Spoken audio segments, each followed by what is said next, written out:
The human spirit never ceases to amaze me. I'm just marveled and humbled by the spirit of all of you.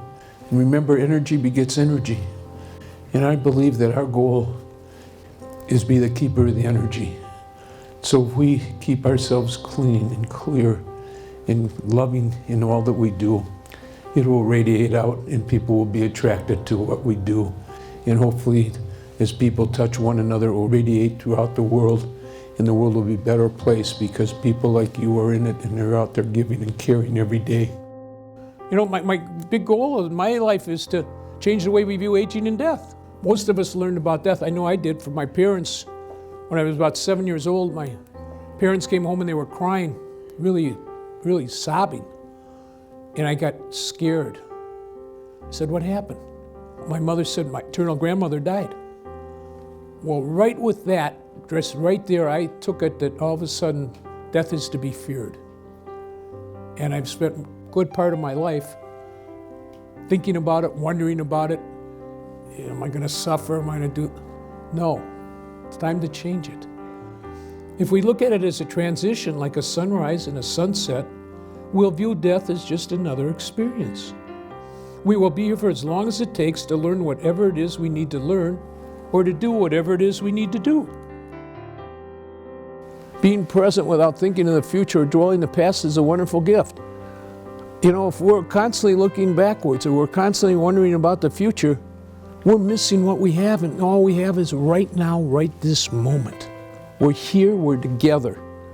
And as long as we stay in this moment, the next moment will come, and the moment after that will come, and life will start to flow like a river.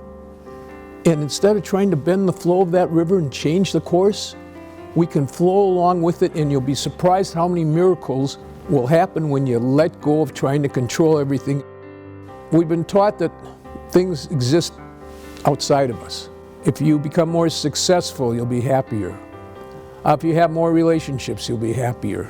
If you have more stuff, you'll be happier. If money's your God, you'll go get the money, but guess what? Your other parts of your life may not fall in place. And I just think that there's a great facet of being, of humanness and richness of spirit by getting out and being of service to one another, helping one another, just helping them with a chair, with a smile, with a greeting. You don't have to go move mountains. What do they say? You may be one person, but to that one person you may be everything. And I think the one thing that we're all looking towards is when we make our transition someday, we look back and say, do we have any regrets? And I hope for everybody in this room, you can say no. But in doing that, you have to realize that you are, where you need to be, and everything happens for a reason. And if somebody would have said to me, you're going to lose your father, you're going to have health issues, I'd go, really? I'm going to have all that happen? I don't want that to happen. And yet, in a way, each situation was beautiful because they led to my knowing and my growing. And for that, I'm forever grateful for all of these folks in my life. And sometimes the lessons come in what we feel are hard forms. But really, when you step back and you look at your life, and if you're growing and you're learning, and you can be just happy with no matter what happens. If you can have acceptance without judgment, and you can be joyful, that's the truest freedom you're ever going to get. I'd like to say one more thing if I can, and this is for anybody who might be watching this. Give yourself grace. You know, if we feel we're not good enough because of whatever society told us, whatever our friends told us, our parents, whatever their parents told them, give yourself grace. Come back to you, your spirit, your purity of heart. If we want something in another human being, we have to be it first in ourselves. So if you want love, be loving. You want care, be caring. You want a friend, be a friend. And with that, I would say, we all came in pure. We all came in whole. We're part of God. We all have different paths. We're all doing different adventures in this lifetime. So give yourself grace and realize that every day you have a choice of how you're going to respond.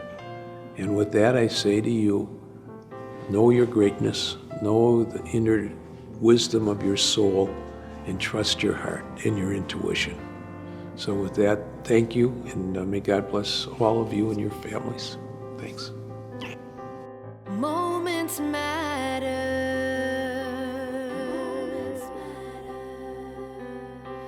Moments matter.